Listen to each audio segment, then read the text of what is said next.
안녕하십니까 여러분. 아니 진짜로 큰일 났습니다. 지금 이 순간에도 중동에서는 미사일이 날아다니고 있어요. 이거 영화 아닙니다. 현실이에요, 현실.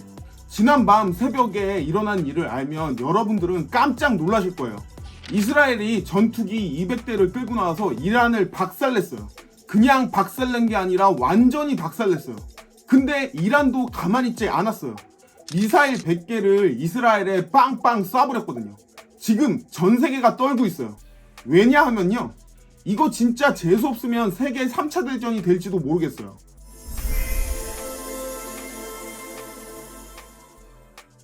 일단 제가 헛소리하는 게 아니라는 걸 증명해 드릴게요. 외신들이 뭐라고 하고 있는지 보시죠. UN 뉴스는 긴급 성명을 냈어요. 이스라엘의 이란 핵시설 공격은요, 중동 지역의 위험한 확전을 의미한다. UN이 위험한 새로운 확전이라고 이야기를 했다고요? UN은 이런 말 함부로 안 써요. 알자지라는 아예 대놓고 이야기를 하고 있어요. 이스라엘이 이란을 핵무기 개발로 밀어 넣을 수도 있다. 야, 핵무기 개발로 밀어 넣는다고요? 이거 진짜 무서운 소리 아니에요? 로이터는 이렇게 이야기를 하고 있어요. 이란이 보복 공격으로 이스라엘 전역에 미사일 공격, 최소 3명 사망, 보복 공격, 사망자 발생. 이거 진짜 전쟁이에요. MBC에서는 또 이렇게 이야기하고 있죠. 유가 8% 급등, 글로벌 경제의 충격파 예상. 8% 급등이면요, 여러분 기름값 얼마나 오를지 아세요? AP 뉴스에서는 이렇게 이야기를 하고 있어요. 주식시장 폭락, 유가 급등, 중동 갈등 확산이 현실화됐다. 폭락, 급등, 현실화. 이런 말들은 진짜 난리가 났다는 이야기죠. 이스라엘이 이란 고위 군사 지휘부 제거. 유로뉴스에는 이렇게 나왔어요. 이스라엘이 이란 고위 군사 지휘부 제거. 고위 군사 지휘부 제거라니요. 이거 완전 참수작전이잖아요. 자, 이 정도면 이게 얼마나 심각한 상황인지 아시겠죠?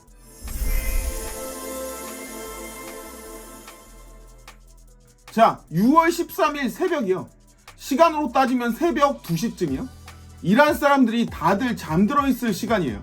그런데 갑자기 쾅쾅쾅 테헤란 지역 전체에 엄청난 광음이 들렸어요.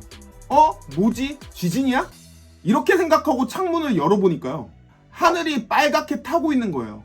왜냐하면 이스라엘 전투기 200대가 이란 상공을 날아다니면서 폭탄을 투하하고 있었어요. 잠깐만, 전투기 200대가 얼마나 많은 건지 감이 잘 안 오시죠? 이스라엘이 가지고 있는 최신 전투기가요, F-35, F-15, F-16 이런 거 다 합쳐서요 340대예요. 그 중에서 200대를 한 번에 띄웠다는 이야기예요. 이게 무슨 뜻이냐면요, 이스라엘이 가지고 있는 공군의 60%를 한 번에 썼다는 거예요. 이거 완전 올인한 거잖아요. 포커에서 올인하는 것처럼요. 그러면 어디를 때린 거냐? 첫 번째 타켓은요, 나탄즈의 핵시설이에요. 이란의 나탄즈 우라늄 농축 시설을 때렸어요. 여기가 어떤 곳이냐면요, 이란 핵 개발의 심장이에요. 말 그대로 심장이에요. 지하 45m에 있는 초극비 시설인데요, 여기서 우라늄을 농축해서 핵무기를 만드는 거거든요. 그런데 이걸 때렸다는 거예요. 이란 입장에서는 야, 우리 심장을 때렸어, 이런 상황이거든요. 두 번째 타켓은요, 이란군 투톱을 암살해버렸어요. 더 충격적인 게 이거예요.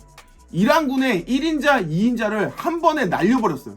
혁명수비대 사령관인 호세인 살람이요, 참모총장 모하마드 바게리요.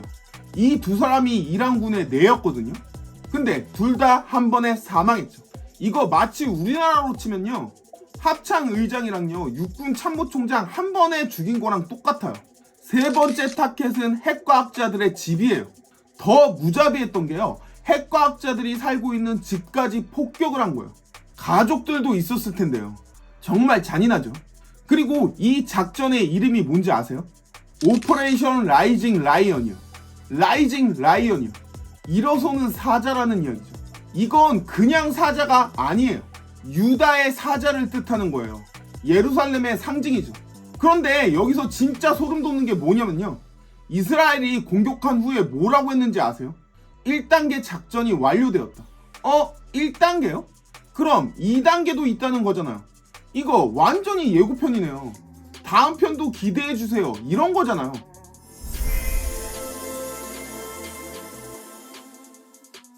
자, 그럼 이란이 가만히 있었을까요? 당연히 아니죠.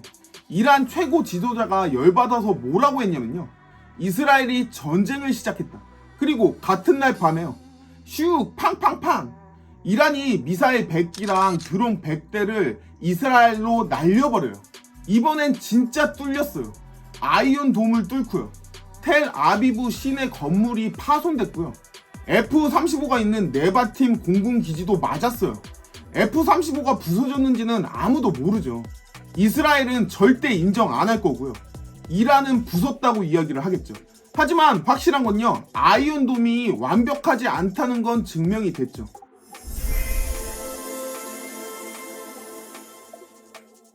그런데 여러분 궁금하지 않아?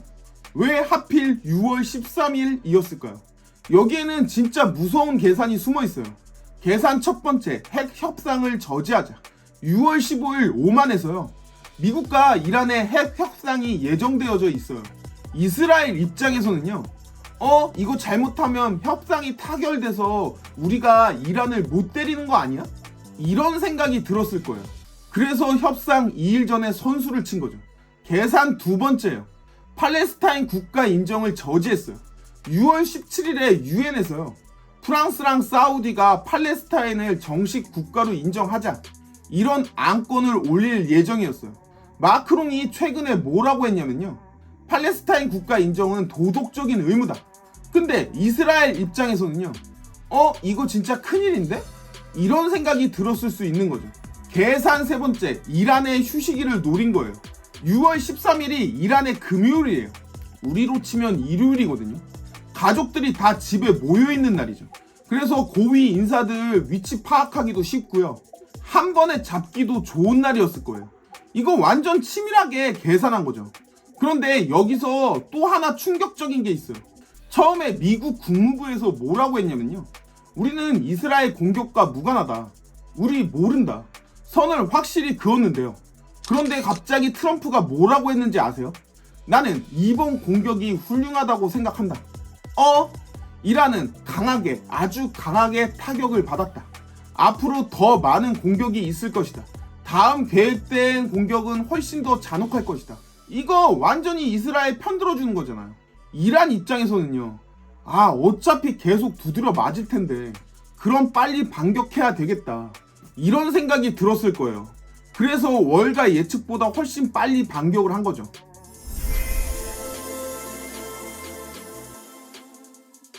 자, 이제 정말 중요한 얘기예요. 이게 우리 지갑에, 우리 통장에 어떤 영향을 미치는지에 대한 이야기거든요. 일단 유가 폭등의 공포가 있어요. 공격 직후에 뭐가 일어났냐면요. 브렌트유가 7% 급등했고요. 미국 원유는 7.3% 급등했어요. 7%면요. 여러분 기름값이 얼마나 오를지 감이 오세요? 그런데 더 무서운 건 호르무즈 해협이에요. 여기가 뭐냐면요. 전 세계 석유의 21%가 지나가는 길목이에요. 만약에 이란이요. 야, 나 죽을 거면 너네도 못 지나간다. 이렇게 하면서 여기를 막아버리면요. 골드만삭스에서 계산을 해봤는데요. 유가가 배럴당 100달러까지 올라갈 수 있다고 하네요. 지금이 75달러 정도 하거든요. 그러면 35%가 오르는 거죠. 주식시장은 대폭락을 했어요. 미국의 다우지수는 1.8%가 급락했고요. S&P 500은 1.1%가 하락했어요. 코스피도 1% 이상 하락했고요. 일본, 홍콩 전부 다 1% 이상 하락했어요. 반대로 금값은요. 온스당 3,416달러까지 급등했죠. 사람들이 전쟁 나면 금이나 사야지. 이러면서 금으로 몰린 거죠.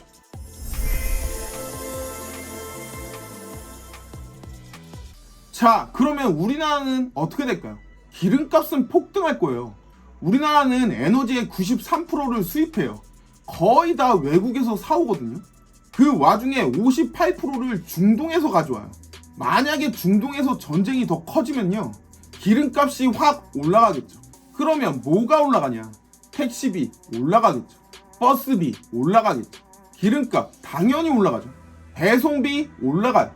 이런 식으로 되면 결국엔 치킨값도 올라가죠. 결국에는 모든 물가가 다 오르는 거예요. 수출에도 타격이 있어요. 중동은 우리나라 주요 수출 국가 중에 하나예요. 전쟁이 나면 거기서 우리나라에 물건 사러 올 여유가 있겠어요? 당연히 없죠. 외국인 투자자도 이탈할 거예요. 지정학적인 리스크가 커지면요, 외국인 투자자들이 한국 주식을 팔고 나가겠죠. 아, 한국도 위험한 지역 근처에 있네, 빼자, 이런 사람들도 생기겠죠.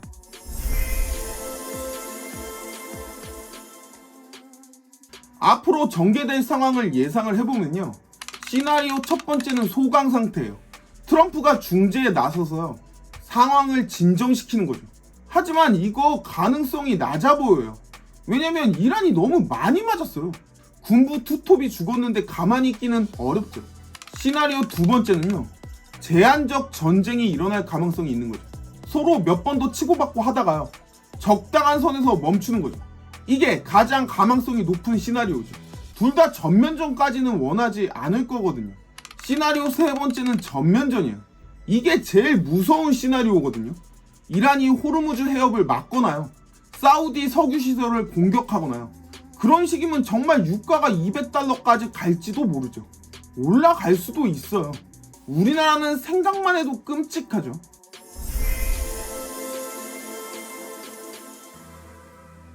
투자하시는 분들은요, 중동 관련 주식은 당분간은 피하세요. 방산주에 주목하세요. 전쟁이 나면 무기가 많이 팔리니까요. 금 관련 주식은요, 안전자산이니까 몰릴 수도 있어요. 유가 관련 주식은요, 단기적으로는 오를 수도 있어요. 일반인들은요, 기름값을 대비해야 돼요. 대중교통 이용을 늘리시고요. 해외여행은요, 특히 중동 지역은 피하세요. 생활비 관련해서는요, 물가 상승에 대비를 하셔야 되고요. 비상금은요, 좀 더 많이 모아두세요.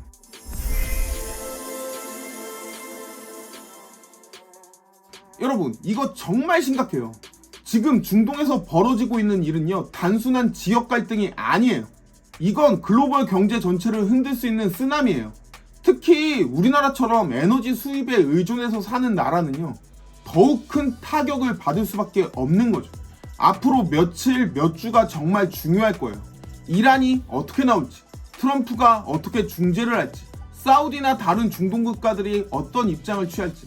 한 가지 확실한 게 있다면요, 이게 끝이 아니라는 거죠. 이스라엘이 1단계 완료라고 했잖아요.